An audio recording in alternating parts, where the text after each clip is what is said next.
Vous recherchez un emploi en Suisse mais vous ne réseautez pas? Dommage, parce que le réseautage, c'est l'arme ultime, l'arme absolue pour décrocher un emploi, la meilleure assurance chômage.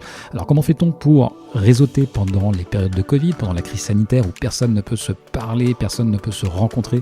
Eh bien, j'ai posé la question à Rudolf Klaus, l'incontournable du réseautage productif, spécialiste du réseautage en Suisse, qui va nous donner tous ses conseils et ses secrets. Allez, c'est parti! Bienvenue sur Travailler et vivre en Suisse, le seul podcast entièrement dédié à l'emploi et à l'expatriation en Suisse. Nous vous aidons à mieux comprendre la Suisse et à concrétiser votre projet professionnel avec des conseils et des infos pratiques. Résidents, expatriés, frontaliers, écoutez dès maintenant notre spécialiste, David Talerman. Bonjour et bienvenue sur le podcast de Travailler et vivre en Suisse. Alors, ça n'a échappé à personne. Le marché de l'emploi en Suisse est quand même un tout petit peu compliqué depuis quelques mois.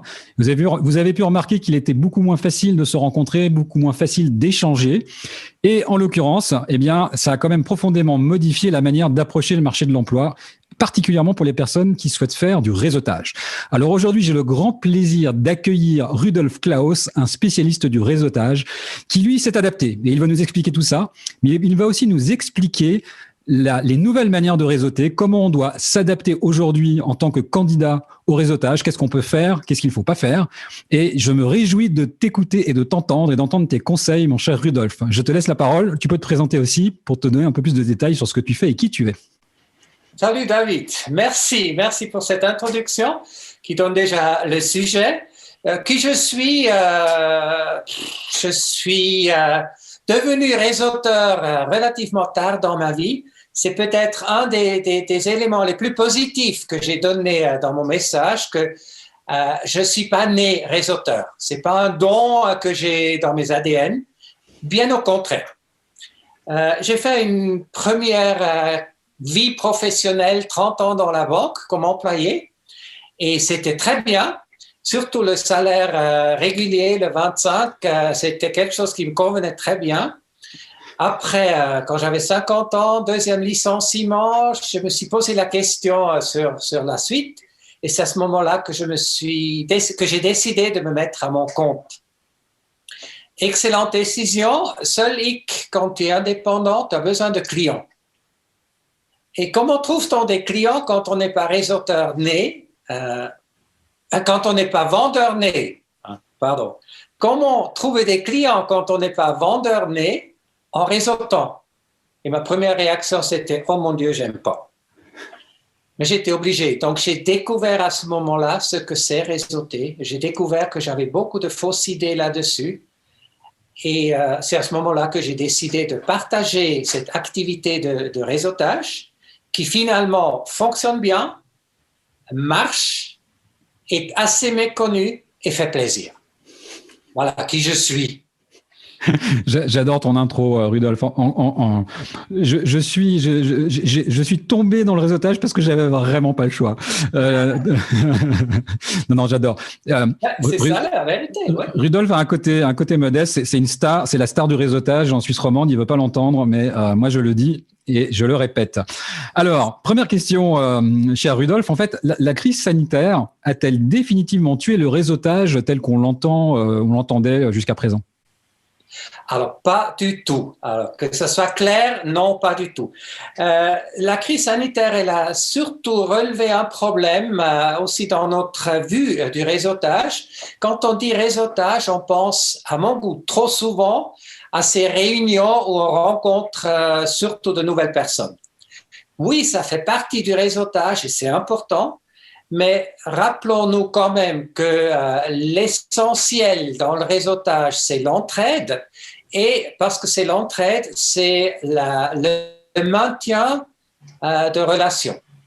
Et tout ça, on peut faire aussi bien maintenant qu'avant. C'est vrai, les rencontres qui sont aussi inspirantes, qui font du bien, qui motivent, nous manquent, particulièrement parce qu'on est un peu confinés chez nous. Et cette partie, oui, ça manque à beaucoup de gens. Quand j'ai dû arrêter mes soirées de réseautage, c'était fin octobre à cause des mesures, je me suis dit, moi, je ne fais pas de réseautage en ligne.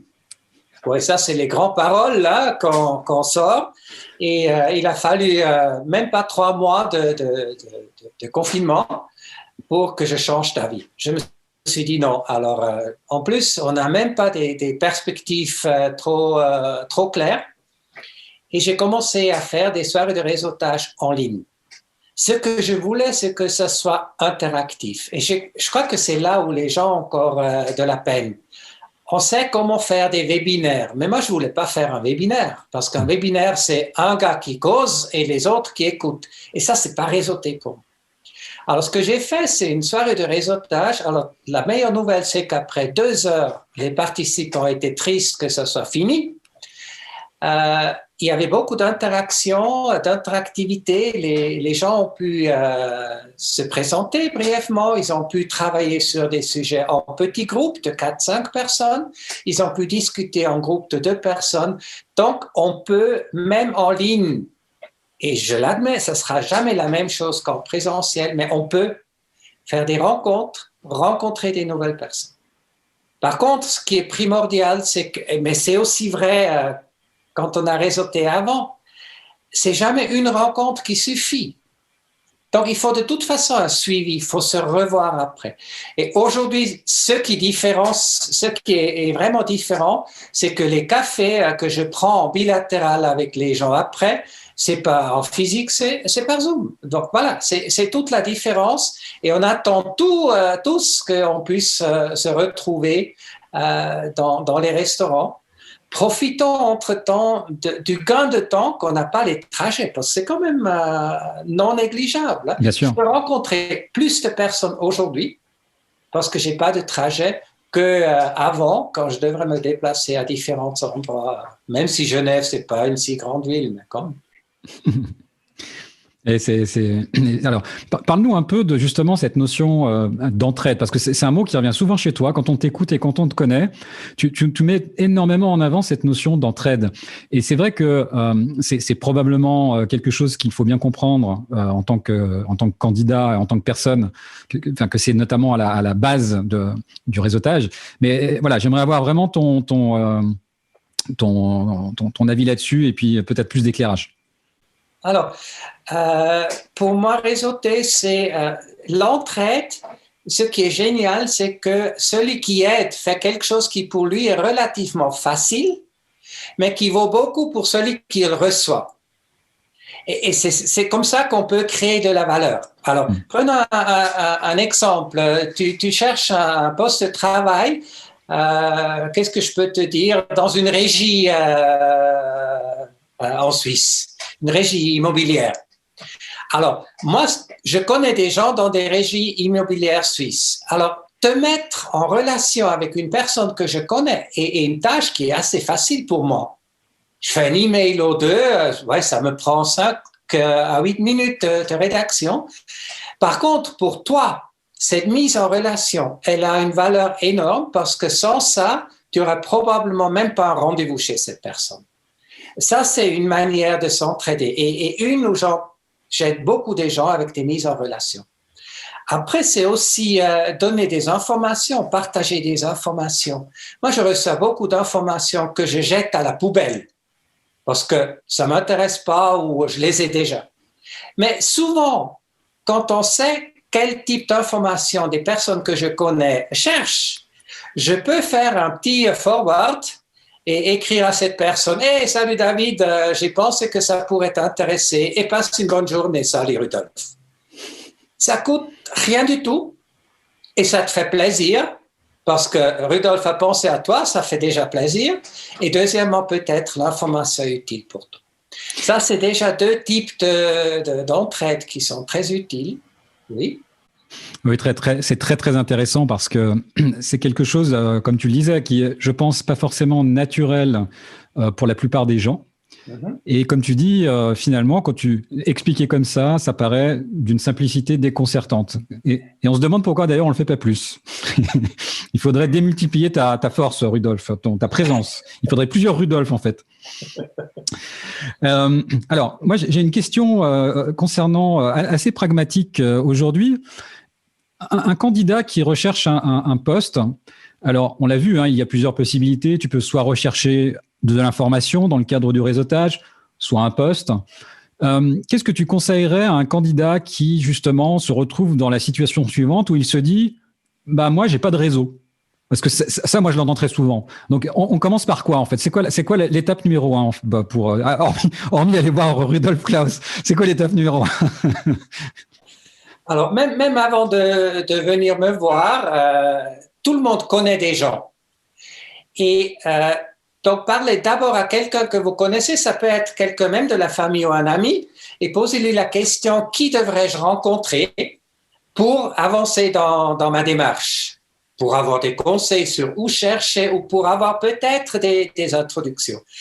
Et pour ça, il faut aussi savoir ce qu'on cherche, il faut savoir comment les autres peuvent nous aider. Et après, une fois qu'on le sait, il faut le dire. Et réseauter, oui, je vais encore dire, c'est facile, mais c'est toujours la même chose. Pour celui qui sait faire, ça peut être facile. Mais quand on pose la question, David, qui penses-tu que je devrais rencontrer pour avancer dans ma démarche? Et surtout si c'est quelqu'un que tu connais déjà, serais-tu d'accord de lui dire que je vais l'appeler? Et si tu me donnes 2 noms de personnes que je pourrais rencontrer et chacun de ces 2 me donne de nouveau 2 noms, en peu de temps, en 2-3 semaines, je peux créer facilement un réseau qui contient 20 à 30 personnes. Et pour essayer de tuer une autre croyance, un bon réseau, c'est pas un réseau de 1000 personnes, ni de centaines de personnes. Que ça soit une fois clair. Parce que j'ai parlé de gérer des relations, entretenir des relations. Humainement, physiquement, on ne peut pas gérer plus que peut-être 100 à 150 relations. Au-delà, c'est plus possible.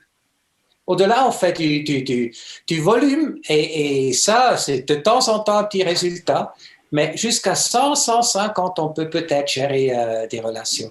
Donc, redevenons modestes et utilisons les bons contacts à bon escient et aidons-les.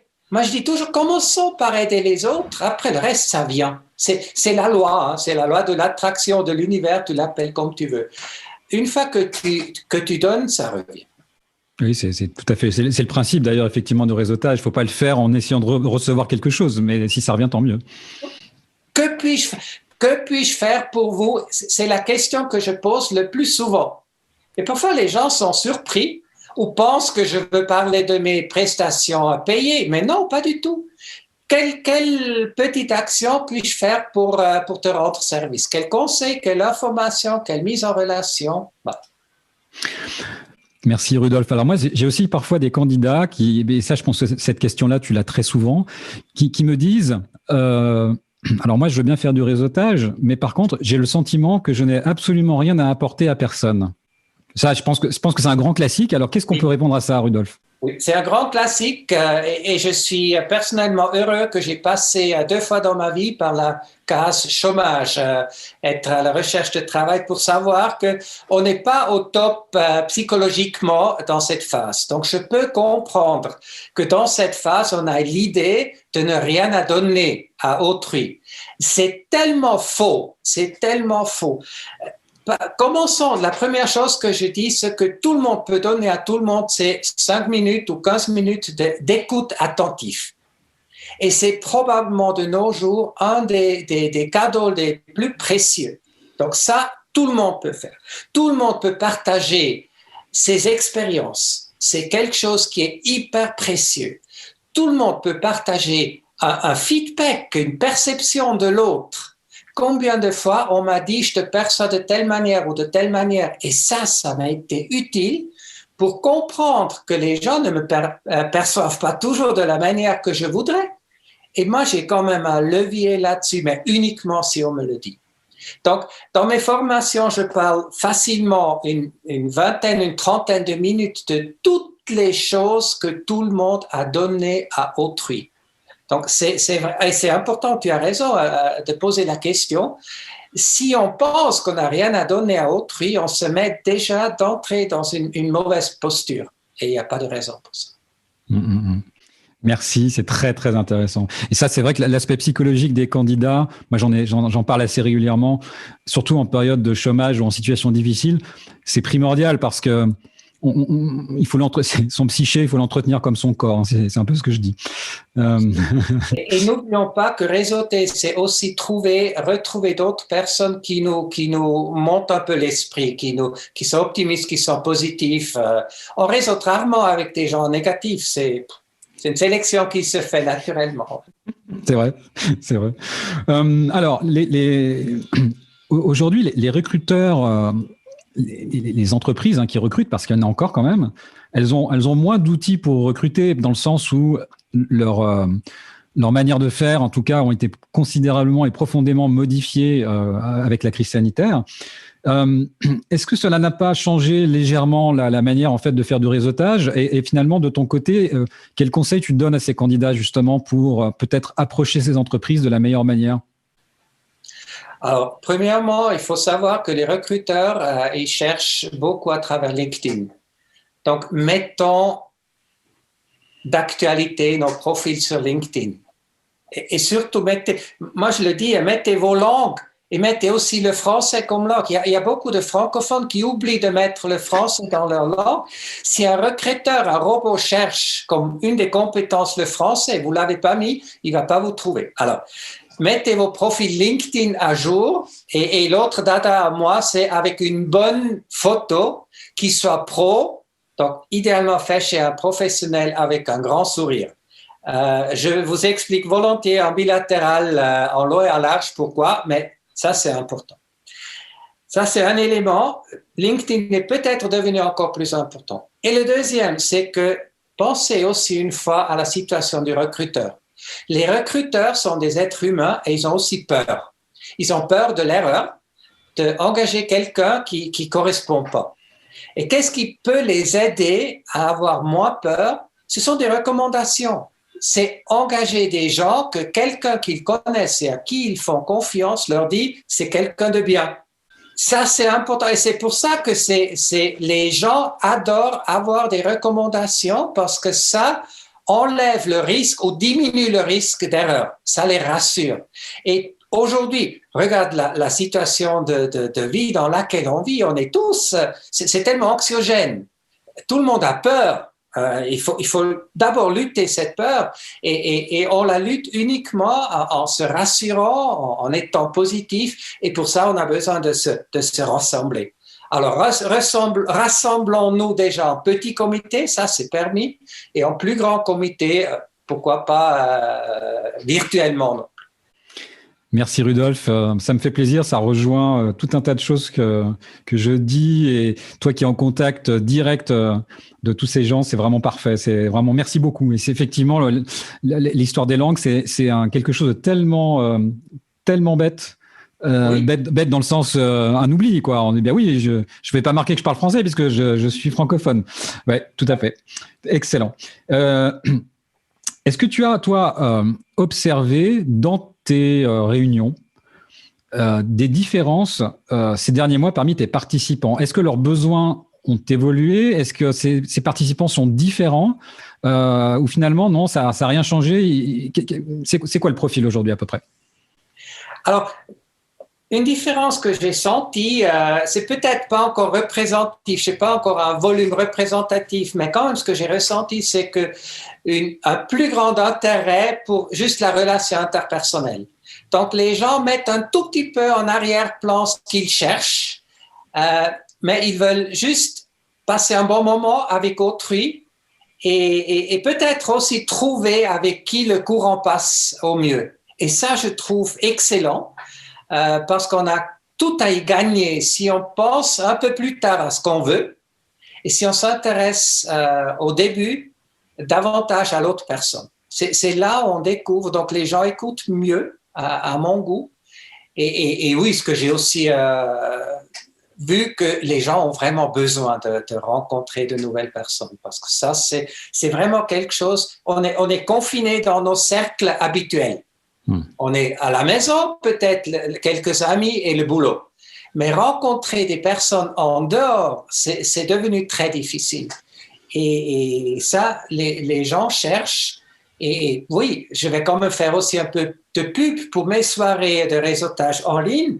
Venez au mois, essayez une fois, regardez, après si ça vous plaît pas.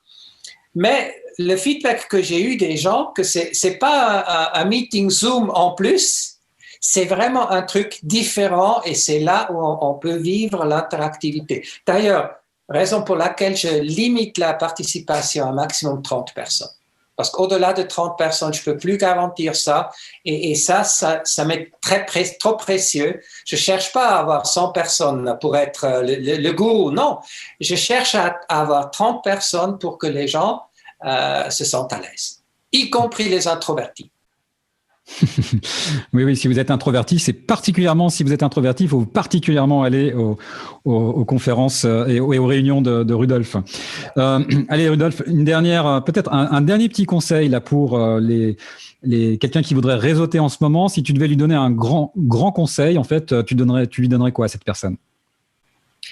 Alors, ayez le courage de dire ce que vous cherchez dans vos rêves. Je pense que c'est une erreur qu'on fait souvent. Dans la caricature, c'est je ferai n'importe quoi. Personne dit ça.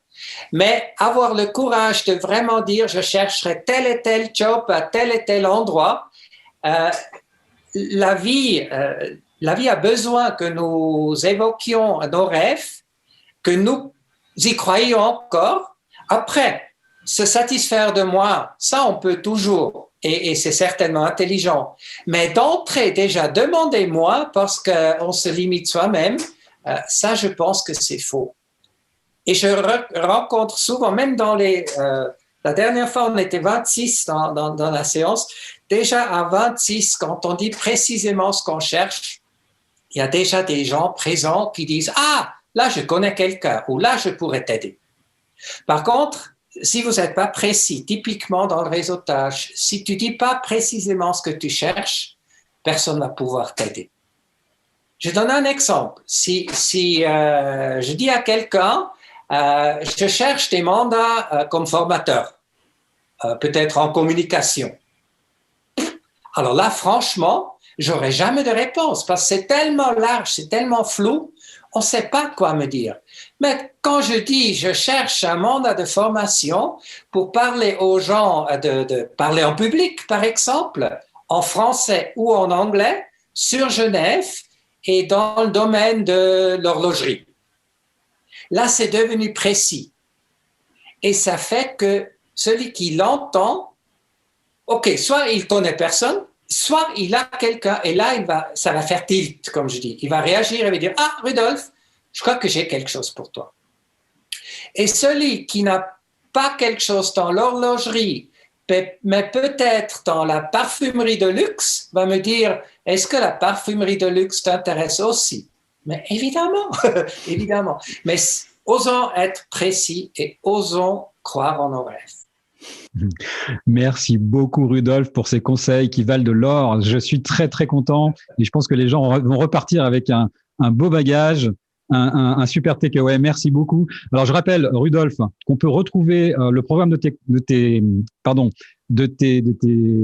séances, de tes réunions sur ton site rkls.ch. C'est juste, hein? Ouais. rkls.ch. Ou alors cherchez Rudolf Claus sur LinkedIn. Vous ne pouvez pas le rater, c'est impossible. En tout cas, les informations seront aussi communiquées dans le support. Merci beaucoup, Rudolf, pour tes conseils, pour ta gentillesse, pour ta présence, pour le travail que tu fais. Et je te dis donc à très, très bientôt. On t'invitera probablement pour un autre épisode. Merci beaucoup, David. À bientôt. À bientôt. Merci de nous avoir rejoints pour cet épisode de Travailler et vivre en Suisse. Abonnez-vous à ce podcast et notez-le. Visitez le site www.travailler-en-suisse.ch pour plus d'informations sur le sujet abordé aujourd'hui et pour accéder à encore plus de ressources et d'informations.